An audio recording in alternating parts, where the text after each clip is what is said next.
In this video, we're going to talk about 3 amazing marketing strategies that Disney uses that you're going to be able to duplicate in your own business. Disney is a master at marketing.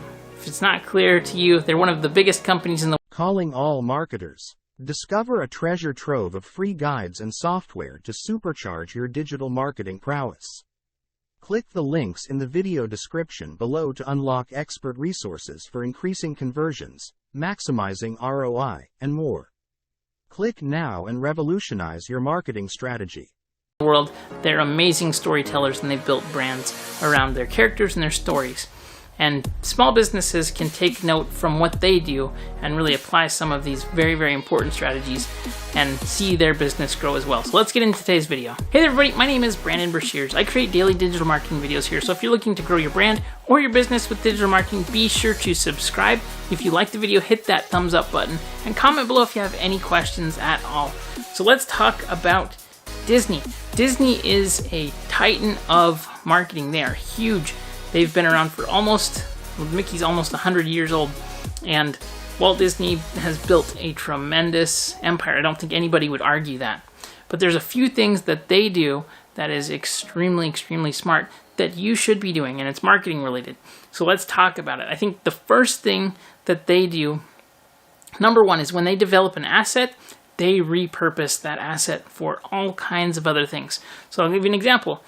Let's talk about Snow White and the Seven Dwarfs, for example.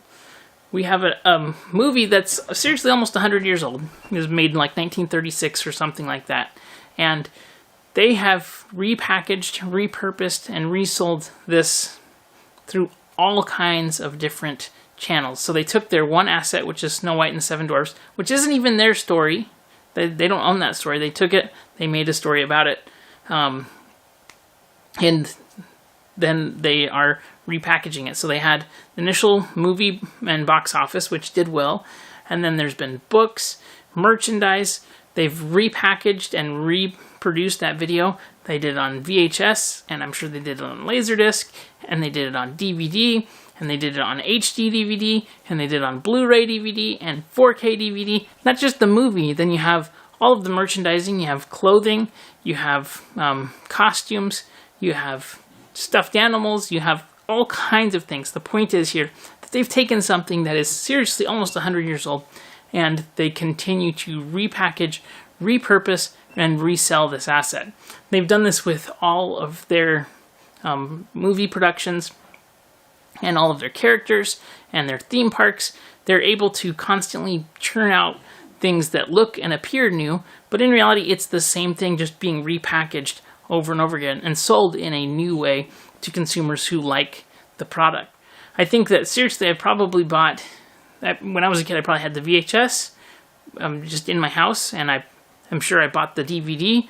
I'm sure I've rebought the Blu-ray.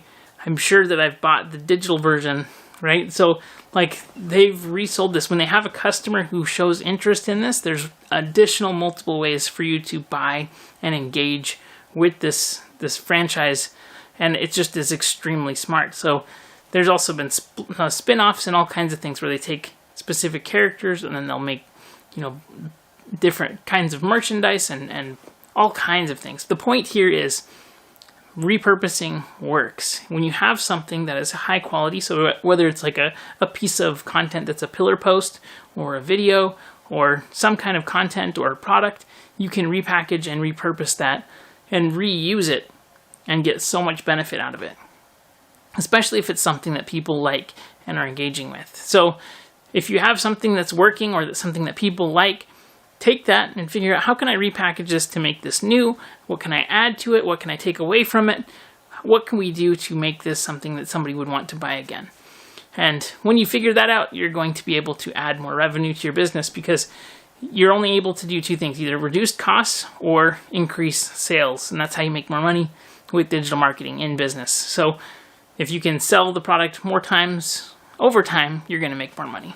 The second thing that Disney does, which I think is tremendously amazing, is that they are amazing segmenters. And what that means is that typically with content and things, what we try to do is we try to use a piece of content to identify what people are interested in. So I'll give you an example. With veterinary practices, you have content that's for cat owners and you have content that's for dog owners, right? Because dog owners are interested in things that are different than cat owners and vice versa. So content is what basically puts these different people into these different buckets. And inside of Disneyland, they do the exact same thing. So, for example, if you go into Disneyland, you go on a ride, like let's say Star Tours.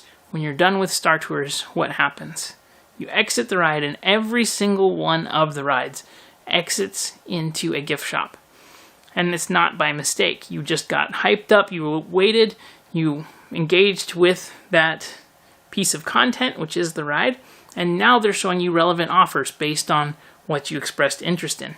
If you don't like Star Wars, you're not going to wait in line for an hour and a half to get on the Star Tours movie, or Star Tours ride, right? You're not going to wait an hour and a half to get on the Splash Mountain ride, or Pirates of the Caribbean, or whatever ride it is. Every single one of these rides has a gift shop with relevant merchandise in it. And so the rides are what are segmenting the different traffic, which is the groups of people, into different areas, and then they're upselling at the end there.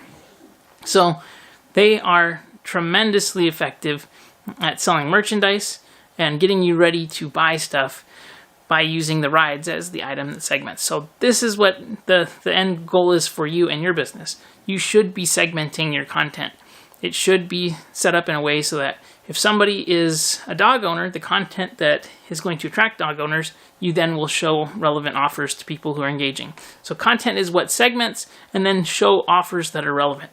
The more relevant you can get, the more effective you're going to be, because you're creating ads and offers for people that are going to be interested in what it is that you're selling. Now, the third thing that they're amazing at is the customer experience and the customer journey. They are not just selling, like amusement park rides. There's a huge difference between like a premium experience, which is what they're selling, and there's a ton of other theme parks in Southern California. I live in Southern California, so like Disneyland is definitely the higher priced theme park. Right down the street, we have Knott's Berry Farm, which is a good theme park, but they don't sell the same experience. Disneyland has branded themselves the happiest place on earth. It's not just a place to go to ride fun and exciting rides. It's an entire experience. They're selling magic, and they're selling, enjoyment with your kids and the joy that's on your kids' face. Your kids would be very excited to go to Knott's Berry Farm too, but it's not the same as when they're at Disneyland and they're engaging with, the princesses and the castle and all of that stuff that makes the experience seriously magical. Not only that, they have spent a ton of money, energy, and resources into making sure that the experience is perfect. They're able to, in fact, change light bulbs from behind the walls so that the lights are never out on Main Street, right? That's amazing. That's an experience that is unlike any other. And so as a result, because they're selling not just the actual going to a theme park, they're selling the dream and the magic and the emotions that go there along with that. And if you look at Disney's ads, you'll see how amazing they are at selling this idea instead of just selling a theme park. And so as a result, they're able to charge tremendous prices. Not only that, they raise the prices all the time, and they're still busier than ever. So if you're looking to set yourself aside or apart from other businesses that are offering the same thing, how can you increase the customer experience? How can you use that in your marketing to really set yourself apart and set yourself up as the premium option? Maybe you don't want to be the premium. Maybe you want to be the affordable option. In that case, figure out how can you market yourself as the affordable option. But I know a lot of people like to be the premium option. They like to do premium prices and experience and things.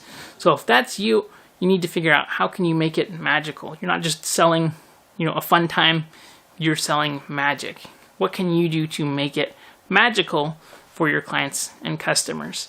So I hope that you enjoyed this video. If you liked it, be sure to give it a thumbs up and let me know what is your favorite part of Disneyland. What is it makes it magical for you, and how could you apply that into your brand or your business? I would love to know. So if you want to grow your business with digital marketing, be sure to subscribe here. I hope you have a fantastic day, and I'll see you on the next video. Bye.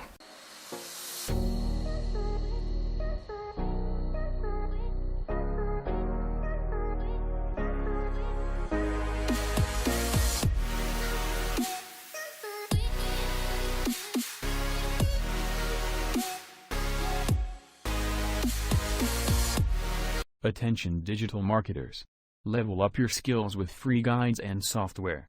Click the links below in the video description to gain access to game-changing resources for optimizing your marketing efforts.